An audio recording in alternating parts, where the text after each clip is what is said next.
The Equitable Life Assurance Society presents This is Your F.B.I.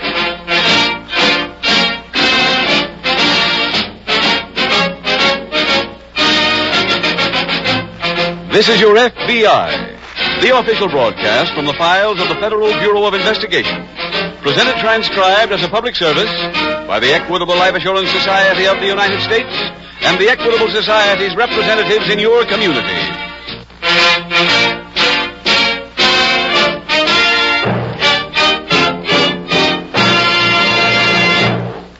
Nothing makes us feel more secure than owning our own home free and clear. If you feel that way, you ought to know all about the Equitable Society's Assured Home Ownership Plan. Pick up your phone and call your local Equitable representative. He's a neighbor of yours. In about 16 minutes, I'd like to tell you more about your local Equitable Society representative and how he can help you enjoy the many benefits of membership in the Equitable Life Assurance Society of the United States.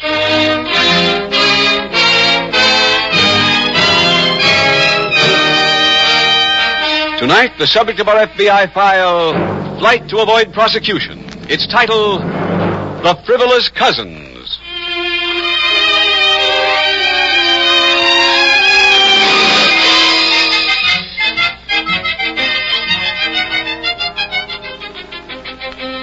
Between the ages of 12 and 20, there comes a span of years we call the teens. Many of us remember this period with great nostalgia, for in general, the teen should be a happy time of life. Remember, we use the word should, for many youngsters in their teens, through a lack of guidance, sway from the path of honesty. And as in tonight's case, a case involving two teenage girls, your FBI is often called into action through necessity. This is the story of such a case, and how your FBI reluctantly, but efficiently, brought that case to an end. Tonight's FBI file opens in a southern city of moderate size. In the local park, the Hawkins Bakery Company is holding its annual employees' picnic. And as customary, Mr. Dwight Hawkins is presiding over a talent contest to select Miss Cupcake of the Hawkins Bakery chain. Lucy Jenkins, the final contestant, is finishing a dramatic recitation. Sir Edward, I shall not shed a tear. Hush, speak not, or I may not remain so strong. Go, and with you goes my heart. Thank you. Now may I give credit where credit is due. The wonderful speech I just read was written by my cousin, Margie Jenkins. Ah, thank you, little Lucy Jenkins. And you too, Margie. You know, folks, Margie's a Hawkins girl, too. Hey, yes, sirree. We've seen a lot of talent up here today. But now we make our choice. Which one of these 5 young ladies will be Hawkins' Miss Cupcake and have her picture on our special wrapper next month? It's up to the judges. Girls, you can take a break, but don't stray far from the stand. We'll have our decision in just a few moments. Lucy! I'll be right down, Margie. Oh, Margie, I thought I'd die when that microphone made that screeching noise at first. Why, honey, nobody even noticed it. Honest? Honest. Oh, but Lucy, honey, you shouldn't have told him that I wrote that speech. You know darn well I copied it out of Honest Love magazine. Well, so what? Dear Margie, I want you to have a little fame, too. Heaven knows what this can lead to. Sure, your picture on the new wrapper. Oh, not just that. But it's who might see that wrapper that counts. After all, some talent scout might just happen to buy a box of Hawkins cupcakes, and you'll discover me right then. I never thought of that. And I'll owe it all to my cousin. Now, Lucy, that's not true. Oh, Margie, suppose I don't win. Betty Jane Smith was very good with her accordion number. Now, Lucy, don't you be silly. If they put Betty Jane's picture on that wrapper, they'd never sell another cupcake all year. Why, that toothy smile of hers... Attention, everyone. Will the 5 contestants please return to the stage. I'll wait right here, Lucy. Keep your fingers crossed. Now, while we're waiting for the girls, let me remind you that Mrs. Collins has more lemonade ready for the table over there. And there's still plenty of pastries for one and all. Don't be shy now. You make them. You can eat them. In a line over there, girls. That's it. As you know, the judges are the 3 store managers in this area. And their impartial choice for Miss Cupcake is Miss Betty Jane Smith.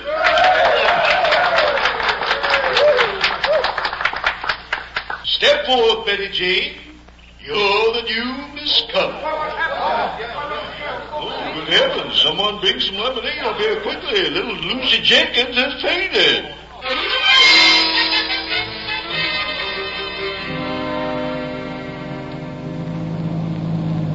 Well, here you are, Lucy. Sure that you feel all right now? Yes, sir, Mr. Hawkins. I feel fine now. I'll get out here, too. Well, I can drive you on to your house, Margie. Oh, no, it's real close. I'll just walk it after a bit. Well, all right. Oh, and Lucy. Yes, sir. You're on night shift tonight, aren't you? Yes, sir. Margie and I both handled the counter until 11. Well, if you still feel shaky this evening, you can take the night off, Oh, no, sir. I feel quite well enough. We mustn't let these things get us down. Good girl. See you tonight, then. Bye. Lucy? Yes, Margie? Lucy, you're as noble as that girl in the honest love story. You're very sweet, Margie. But what's past is past. Sorrow is something every actress must experience. After all, they... Oh, Margie. Oh, now, honey. Honey. I wanted so to win. But they didn't like me. Now, Lucy, you cut it out. You hear me? You're a fine actress. Someday you'll make those old judges wish they'd made you Miss Cupcake.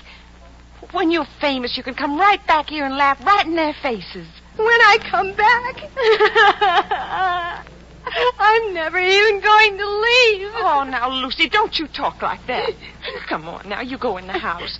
I'll see you tonight at the bakery store, and I'll think of something. Don't you worry. Just leave it to Margie.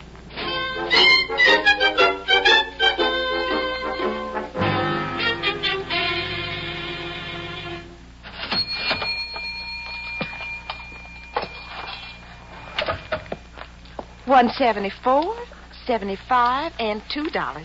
Thank you, and come in again.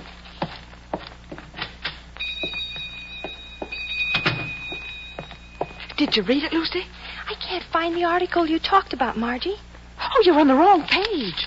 Here, give me the magazine. You said it was in the television section. Yes, but it's right over... Here. There, look. Barry Johnson's show, a big success. You remember Barry Johnson? He used to be in the movies. Oh, yeah. Well, when I saw this article, I said to myself, he's just the one to give my little Lucy a big start. I told you I'd think of something. Margie, I just don't get it. Oh, that's just because you haven't read the article, silly. Listen. Every weekday, Barry Johnson has an afternoon television program called Actresses Anonymous. Uh-huh. He selects unknown girls from his audience to come up on the stage and do an unrehearsed scene with him. On television? Coast to coast. And that's a darn sight better than being on a cupcake wrapper. But that old show is in New York. So we'll go to New York, Lucy. You want to go, don't you? Oh, yes. But it takes money, and Papa would never let me go. Let alone give me the money to go there. Well, neither would my mom. But we can't depend on them, Lucy. We got to strike out on our own. Margie. Now, don't you fret, honey. 10, 11, 12. $13 and some change. That's not enough. Well, then put it back, Margie. We'll think of another way. I've already thought of another way, honey.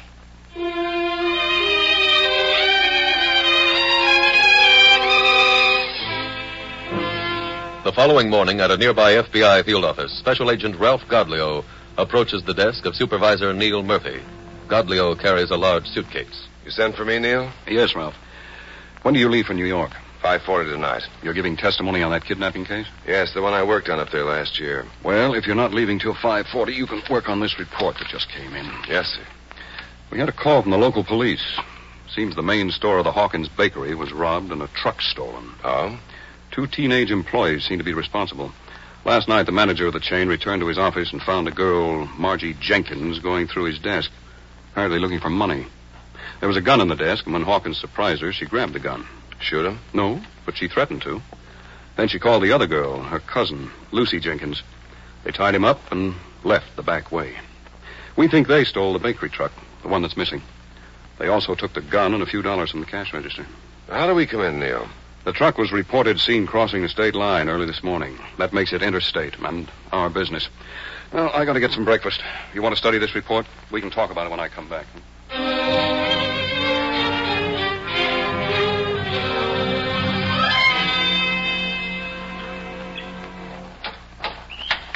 Margie, did you look at the points?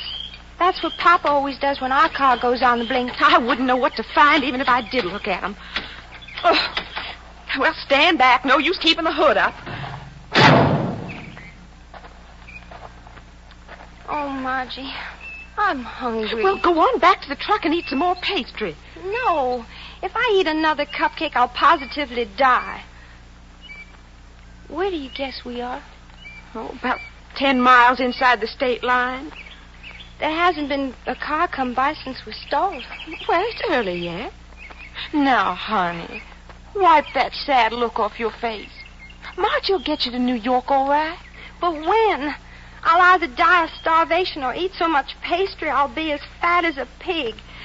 Either way, it don't help my chances as a little old actor. Oh, and look at that. I'm beginning to get back some of my accent. Oh, that's just 'cause you're so upset, honey. I work so hard to lose. Now, just relax. Go on, exercise. Well, roll on, thou deep and dark blue seas. Roll on. Better? Lucy, you sound like you was just born in England. Oh, hey, here comes a car. Oh. You get out on the road and flag it down. No, go on. I want to get something from the truck. Hey there. Stop, please. Why, what's wrong, honey? My papa's bakery truck broke down. We need a lift to the next town so we can call him. We? Yes, that's my sister coming over now. We'd be obliged to go just as far as you could take us, mister. We have to call my mother. She owns the bakery. Your mother? This girl said you had to call your daddy. Oh. Well, yes, but you Hey, said... what is this? That's an out-of-state truck. Will you please get out? Uh-huh. She won't shoot, honest. If you'll just get out. Lucy, you get some rope from that truck. Say, are you kids crazy? Hurry up with that rope, Lucy.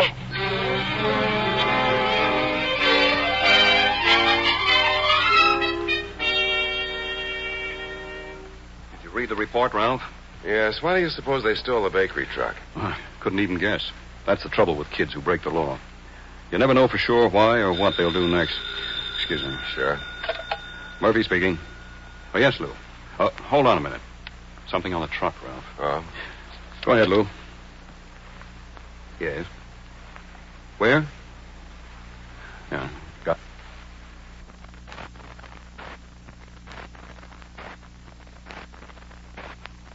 But... Yes, right. Thanks, Lou. Ralph, our teenagers had motor trouble 10 miles across the state line. That'd be near Centerville. Yes, right on the outskirts. They stopped a motorist, tied him up, left him in the truck, and stole his car. You got a description of the car? Yes, an alarm's gone out.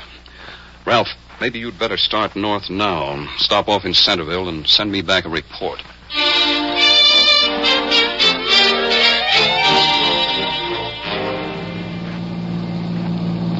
Lucy, up ahead there. It's not a big place, but it has a TV sign out in front. Oh, pull in, Margie. Hurry. Now, don't you jump out before I stop. Well, hurry. It's already 2:45, and the Barry Johnson show started at 2:30. Okay, now you can go. I just have to see the show so I can be familiar with it by tomorrow. Now, don't you fret. We'll at least see the end of the show. The place isn't closed, is it? No, come on.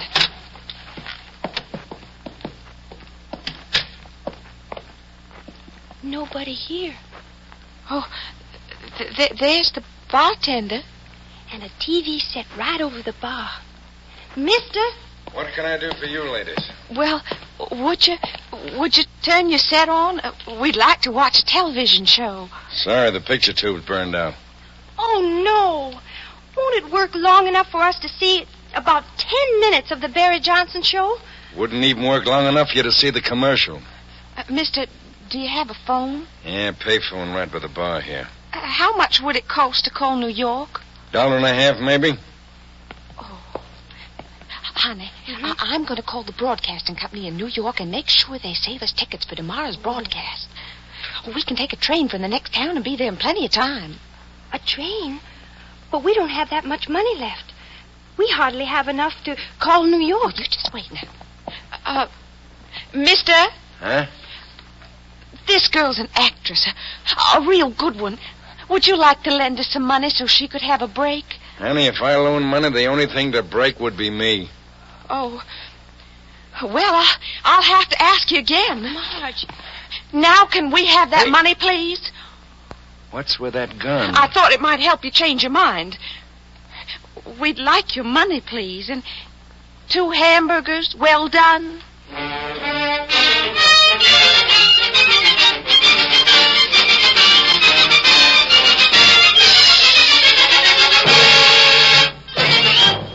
We will return in just a moment to tonight's exciting case from the official files of your F.B.I. They say your home is your castle, but it may be a castle in the air if you don't own it free and clear. Would your wife be able to keep up the payments? Well, let's listen to the experience of Mr. Ward Wellman, a member of the Equitable Life Assurance Society. You also wanted to protect your wife's interest in your home, did you not, Mr. Wellman? I certainly did. I wanted her to own it free and clear. But I didn't know how to manage that until I heard you talking about a way for people like me on a modest salary to do it. Well, that must be the Equitable Assured Home Ownership Plan. That's it. So I telephoned our local Equitable man, as you suggested. He showed me how the Assured Home Ownership Plan, by combining life insurance with a first mortgage, would do 3 things. First, he showed me how my wife was assured of immediate ownership, free and clear, without further payments, if something happened to me. Second, how I'd be building up a constantly growing cash loan fund. Third, how I could use this cash fund to pay off the mortgages years ahead of time. I also liked the fact it was all covered with a single payment once a month. I'd certainly advise anybody buying a house to call up his local Equitable man. If he's anything like my Equitable friend, he's a mighty good man to do business with. You'll find that Equitable men everywhere are good men to do business with. Your local Equitable man is selected for character, intelligence, and understanding. You'll find him friendly, helpful, and he really knows the life insurance business. He'll see to it that you get the most for your life insurance dollar. So, no matter what your insurance problem may be, ownership of your home, independence in your 60s, education for your children, or future financial security for your family, ask the man who knows best how to help you. Consult your local telephone directory for the name of your local Equitable representative. His name is listed in the yellow pages under Equitable. That's EQUITABLE. The Equitable Life Assurance Society of the United States.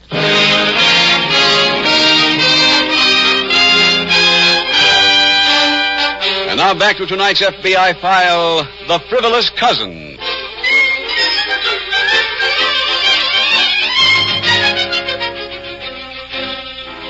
The problem of a teenager turning to criminal activities is indeed a serious one.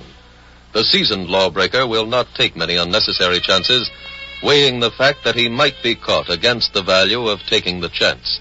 But the teenager, filled with the exuberance of youth and a lack of experience, will rush into situations and, in general, is a more dangerous criminal because of his impulsive youth. we must remember that our children have unbounding energy and a restless yearning to expend that energy. If, through a lack of proper understanding or counsel, these children direct their energy toward unlawful activities, then, as is evident in tonight's case, the situation is extremely dangerous. Tonight's FBI file continues later that evening.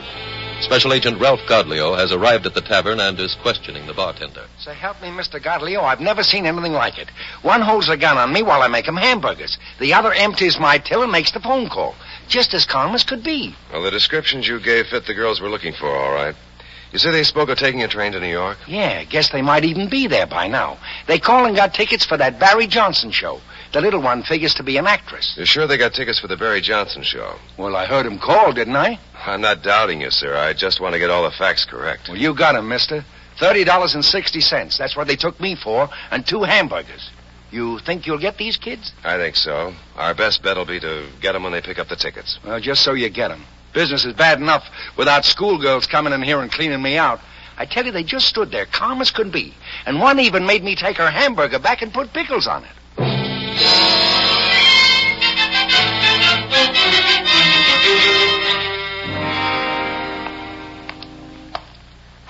Ralph Godleo? That's right.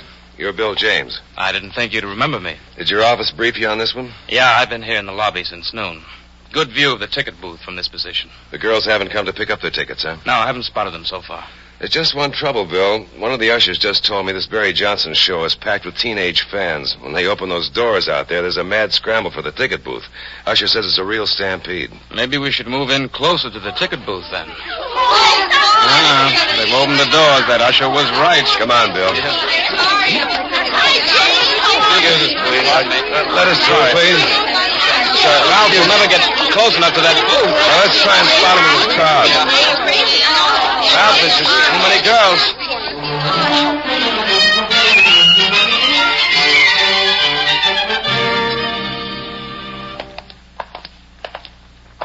This should be Johnson's dressing room. Yes? Yes? Mr. Johnson, I'm Special Agent Godleo, and this is Special Agent James. We're from the F.B.I. Here are our credentials. Oh, gentlemen, I'm afraid I don't understand. May we come in, please? Why, yes, but I'm due on stage in a few moments. We won't take long, sir. Well, won't you sit down? No, thank you. Mr. Johnson, 2 young ladies we're anxious to apprehend are seated in your audience. We were unable to catch them at the ticket booth, but their tickets were picked up. I see. We've tried to spot them in the audience, but there are just too many women. They might be wearing bandanas, but at any rate, it's impossible for us to recognize them unless we walk up and down the aisles. We're afraid that might arouse suspicion. Now, if you'd give us your cooperation, I think there might be a safer way. Well, I'll do anything I can, certainly. When I was in pictures, I played several parts where I was an FBI man. Very interesting pictures, incidentally. Yes, sir, I remember those pictures quite well. Now, we know one of the girls has aspirations to be an actress. Your show uses amateur talent, doesn't it? Yes. I do 3 scenes with young ladies chosen from the audience. Good. We'd like you to do this.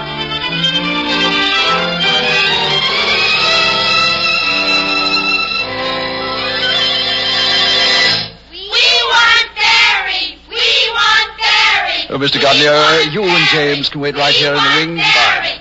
You'll have a good view of anyone who comes up on the stage. Oh, dear, I'd better get out there. Thank you, Mr. Johnson. Hello, all you wonderful young ladies. Hello. Oh, that's a real welcome. But now, we're in a rush, and we have to get right down to picking our would-be actresses. Is everybody ready? Yeah! Fine. Now, the first part we have to cast is that of a Southern girl. Now, any of you young ladies who want to act and can speak with a real accent, you just come on up here. Meanwhile, here's Slammin' Sookie Smith and his band to get you in the mood for the show.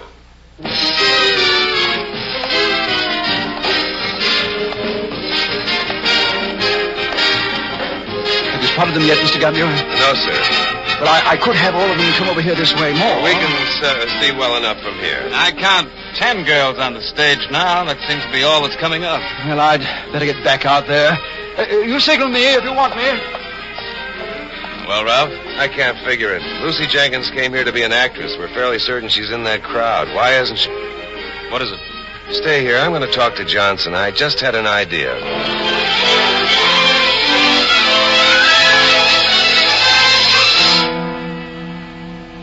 Now we cast the next part. Oh, young ladies, this is a very difficult one. The part calls for great dramatic ability.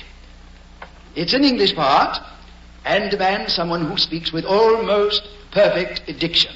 Now, all of you who fit the part, come on up here and go backstage where our producer will interview you. Suki, a little more music, if you please.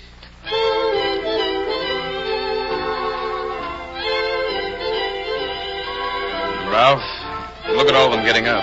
Yes. You, spot the Jenkins girl yet? No. This one definitely isn't her. Wait, look at those two. Description fits. Here they come. Pardon me, miss. Yes, sir. We're looking for the producer. This is my manager. How do you do? Lucy and Margie Jenkins. Oh, that's right. But how We're did you... special agents of the F.B.I. What? Here are our credentials. And here's a warrant for your arrest. Arrest? Oh, but mister, I just came up here to get a part. I want a career. For the past 2 days, you've had one. And now it's ended. Come along, please.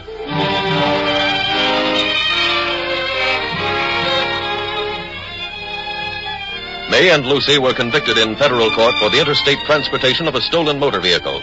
May was sentenced to 3 years in a federal reformatory for women, and Lucy received a 2-year suspended sentence and was turned over to local juvenile authorities. In tonight's case, the trail left by the young criminals was not difficult to follow because the girls made little effort to cover up their crimes. But the speed and efficiency which the F.B.I. employed in following that trail was the important factor. For these girls, without conscience, did bodily harm to persons who stood in their way, and doubtless would have harmed many more persons had your F.B.I. not ended their criminal careers quickly. For this is one of the purposes of the Federal Bureau of Investigation, to protect you, the American public, within the limits of its jurisdiction against harm from malicious assault, no matter what the age of the assaulter.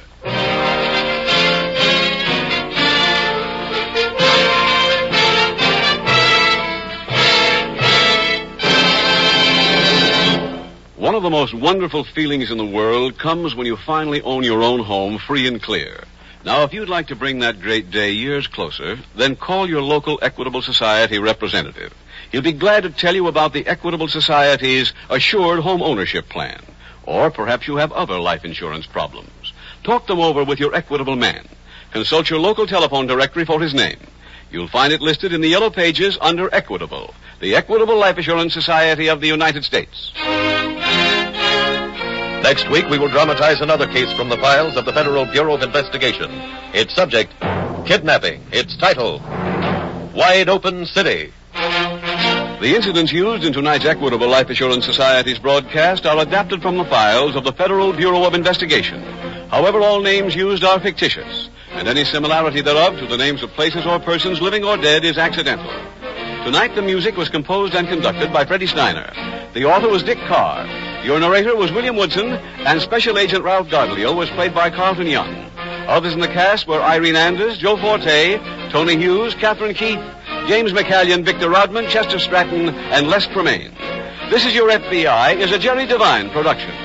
This is Larry Keating speaking for the Equitable Life Assurance Society of the United States and the Equitable Society's representative in your community, and inviting you to tune in again next week at this same time when the Equitable Life Assurance Society will bring you another thrilling transcribed story from the files of the Federal Bureau of Investigation. Wide Open City on This Is Your F.B.I.